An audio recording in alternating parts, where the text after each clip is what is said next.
Hi. Hello. It's Thursday. It's March 13th, 2014, and welcome to Day 9 Daily 691, where we learn to be a better gamer. Excuse me, sorry, let me... Seems like a really dumb idea. If I am having a little bit of stickiness in my throat from drinking coffee, better wash that down with coffee. In today's episode, we're going to watch 4 short games from sOs in the Protoss vs. Zerg matchup, where we're going to look at just some cute early game maneuvers. I think that Protoss vs. Zerg, of all matchups, has the most ability to be won by a race before, like, 12 minutes or so. That's Protoss that can do it. I mean, in Terran vs. Zerg, you don't really see a player trying to do something like cute and shove with the Hellion Marauder for a win and have that work. That's pretty darn uncommon. But this matchup does tend to be the most frequently done in matchups. So, as I turn off this monitor with distracting content on it, I'll let you know we're going to review some very, very early, cool, cutesy plays from sOs. They're weird as hell. They're not like, oh, this is just my plan. They're very much so responses to insanity going on. Now, first things first. It's really hot in my room. So I'm going to... Some Chipotle napkins from lunch and dinner. We're going to do that. I'll also let you know, I am just brain dead today. My brain is not functioning well. My brain sucks today. But we're just going to get through a show. I think I can do 3 parts of a show. I'm going to surmise that. If we finish in 2 parts, that's okay. I have a reason why you'll forgive me. That's such a weird, freakishly manipulative thing to say. Hey, listen, you're going to be mad, but I already have a reason for you to forgive me, so don't worry about that. Doesn't that sound insane? Alright, if you are dating someone who ever says that to you, leave them immediately.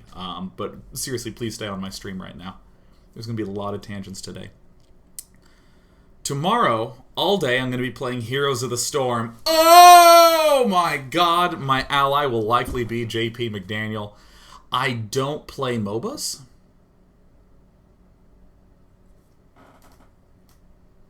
So we're going to just lose a lot. Or win a lot. If we win... it was all because of the team, you know what I'm saying? It just came out. It just occurred. So, I could play it now. But I'm not going to. I don't have enough mental bandwidth for new. I'm out of mental bandwidth. There's also no Fun Day Monday next week. Yes! Boom! No Fun Day Monday next week. Less work for me.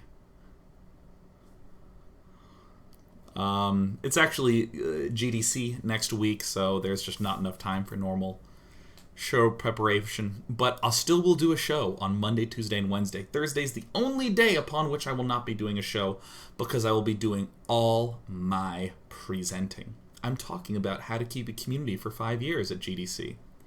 Because you've stuck around for... 4.5, I rounded up. Look, back off. I'm allowed to round. I have rounding veterancy. So we'll do that. This is life. Here he is. That's good. Good for him. Oh, damn it all to hell. Oh, God, the sound and the music. Oh, man. Oh, double butt crap. The map is Banana Point. Or it's like Frost Witch or something like that. Chilly Evening, I think it's called. This show's good. We're gonna watch something insane happen here on this map. We're going to see sOs do what I think is a reasonable-ish choice. sOs is going for pylon and main base. There's a whole bunch of easy, straightforward strategies that happen on gateway first builds. This is kind of a wide entrance to wall off, but many players would argue that with a wall off this wide, it's a little bit more comfortable to have the mothership core and the gateway up early. Life's doing something very reasonable that is surprisingly uncommon. I'd love to see more just fast pools in this matchup on 2-player maps. Alright, we're going to the SOS cam. I'm actually going to Alt... Do I want to Alt F it? Yeah, I do. That's what's going to do his usual wall-offs. It's a gateway. It'll be followed up by a cybernetics core. We see an assimilator. By the way, just to note, the slit in the wall is here, as opposed to here. Many players originally put it here, because it's easier to line up, and then they put the cybernetics core here. But if you put the gateway next to where the gap's going to be, you can rally the zealot to block. And you save yourself the critical 2 seconds of time from just spawning here and walking across. That's the reason for that. It's a little better against the 6y pools.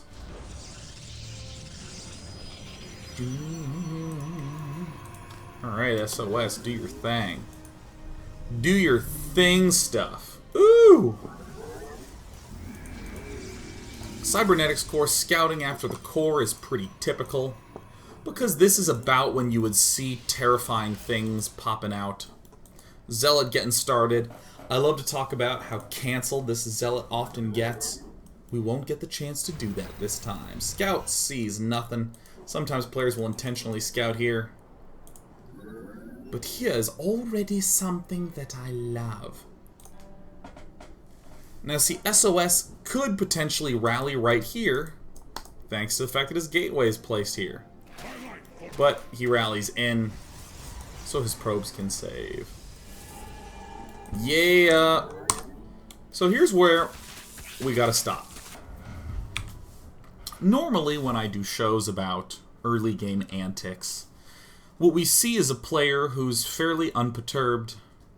Actually, that's a weird word. That's like... fairly unmessed with is really better. Unperturbed makes it sound like that he's not mentally all fucked up in the head like many Protosses are. Here's what I mean to say. Normally when we do a show about early game antics, we look at a player who is not really messed with, he's not really attacked, he's not thrown off the course of his build order. Therefore, we can look in a fairly clean, clear way why his build order works, why his timings work. Because it's very straightforward.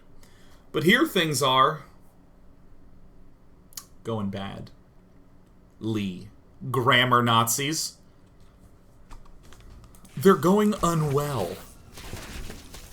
We see there's some micro occurring. We see a probe valiantly just going to expand like a big old normal boss. And there's some pretty critical things that SOS is noticing. In general, you can presume that if a player does go for 10 pool, he'll be relatively delayed on a third base or delayed on tech. The important thing is just that there is delays. Now, an interesting question is, how do you measure delay? Well, for us, we're Protoss. We lost some mineral time, but you know what we didn't lose? Gas. Gas is a good way to know if the timing is right for you. So with that gas knowledge, we're going to see some very nice maneuvers. SOS first going to begin scouting and saying, wait a minute. Do you have a third? It looks not like it. Perhaps there's another third up here. Ooh, we don't know. SOS just going to chill back for a bit. Chill at the front for a bit. What's typical in this position, there's a number of choices that can go down. Stargate's pretty popular. Why? Because if Zerg doesn't have a third down already, then I can kill it off with a Void Ray before it ever gets going. If Zerg's behind on tech, then I can get Void Rays up and take a third without him ever being able to apply pressure to me, because my Void Rays will defend it. SOS does a very interesting choice going for the 5-minute Robo Bay. Now, if you know nothing about timings, you're dead to me. Turn off my stream. That's right, elitism is alive, unless you're well-versed in the art of timings, aka memorization. Pfft, take a taxi to Loser Town, where you'll feel offended the whole journey, and the guy will include a tip in the cab fare. What are we talking about? If you don't know the usual timings in StarCraft, I will assure you a 5-minute robo facility is early. Super damn ass early. So let's think through some basic things. If our opponent went for a 10 pool and is likely not really getting very, not super early geysers, maybe normally timed geysers, we know that he will be on kind of a... I lost my train of thought. I told you, I'm very tired. And, you know, when I was a younger caster, when I was a younger nerd, I used to be fearful of having no energy. There's a difference between summoning energy and forcing energy. I'm very good at summoning my energy reserves. No one can force energy and sound like a normal human being. So I'm just accepting the calm. And I encourage you too. If you are just not in the mood for whatever you are at, be yourself. It'll be so much easier. So let's try this again. Typically, a normal layer timing, which would be a layer begun at 7 minutes, finishing at 8 minutes and 20 seconds, starting roach speed then, which takes about 100 seconds, finishing at 10 minutes, or perhaps the Zerg player builds a Spire at 8 minutes and 20 seconds, which takes 100 seconds, which will be finished around 10 minutes. Suddenly I'm doubting that timing on the Spire. That should be right. No, it is 100 seconds. Alright, I'm not crazy. About 10 minutes is when the layer tech kicks in.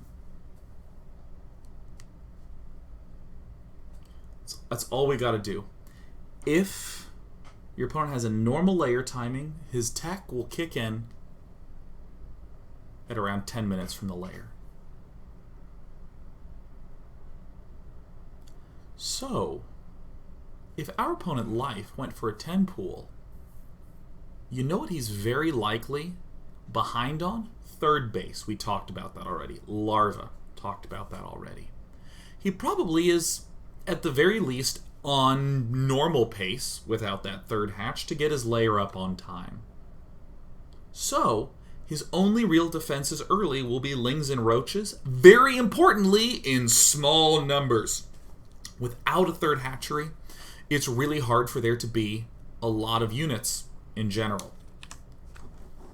So what we see out of SOS is he's just going to exploit this super hard by doing a big Warp Prism push with Immortals. Which I think is a very weird answer, but given that he has seen a 10 pool, is a very cool and smart answer.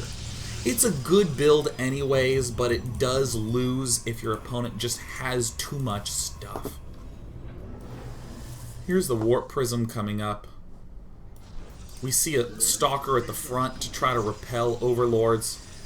Sitting at the back here, because there's often an Overlord that lurks above. SOS is very good about these sorts of defenses. Now, I talked about the 7-minute layer finishing at 8:20 and getting the speed and stuff done at 10. You see Life getting himself his Roach Warren, getting up his hatchery, feeling like, hey, maybe I did some damage and delayed him a little bit. Food would certainly imply that Life is ahead, but SOS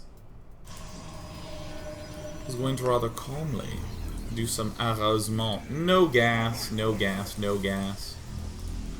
None, no gas. Chrono boosting this out, fantastic. Blocking in with a Zealot, fantastic.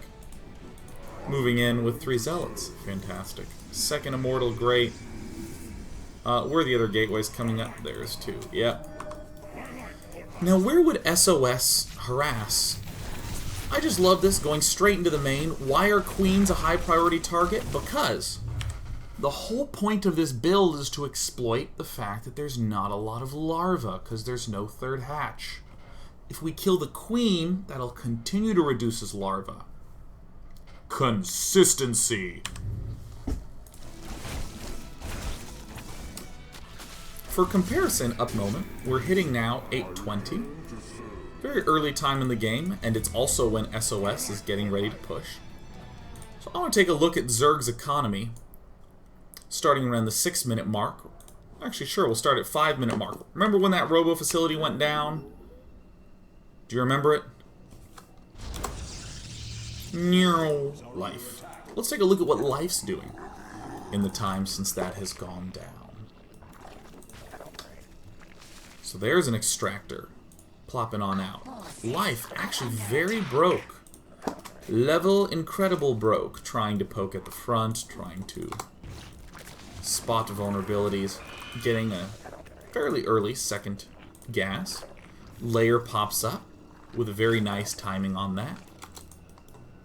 We see a third queen to spread the creep, maybe for a little bit of extra defense. We're getting an evolution chamber and extra gas geysers. Well, we don't have this third, so we can't get a lot of minerals, so we may as well stay focused on the gas. We see some spine crawlers going down. And look at this, Roach is getting produced. He's not messing around, he's just stopped. He's completely stopped. Life suspects that something is amiss because he sees that there's no gas here. And indeed he sees this drop in his main base. Right now Life is beginning Roach speed. He's beginning it. And this is when SOS is getting ready to move out. I think SOS just builds 7 gateways. You can go up to 8 or 9, which some insane human beings do. So just a little bit of harassment. Has killed off that queen. That was good. Actually, did he kill the queen? We're just going to assume that he killed the queen, even though that's pretty clear. So yeah, then SOS just marches right on up to the front. This is a Zerg player who has been building spines, has been building roaches, will almost have speed, but not quite, because normally at 10 minutes, that's when all those sorts of thingies are done. We can clearly see what would go wrong in other positions. What would go wrong for SOS is that Life would just have way too many roaches, eat the zealots in half, and that would be that.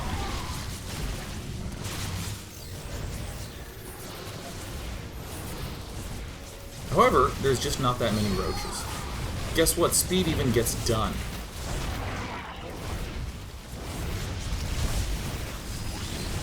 Time warp, good spell. Good spell. This looked easy. And indeed it was. I asked SOS how the game went, and he was like, LOL, NP. I mean, this was just a very simple game.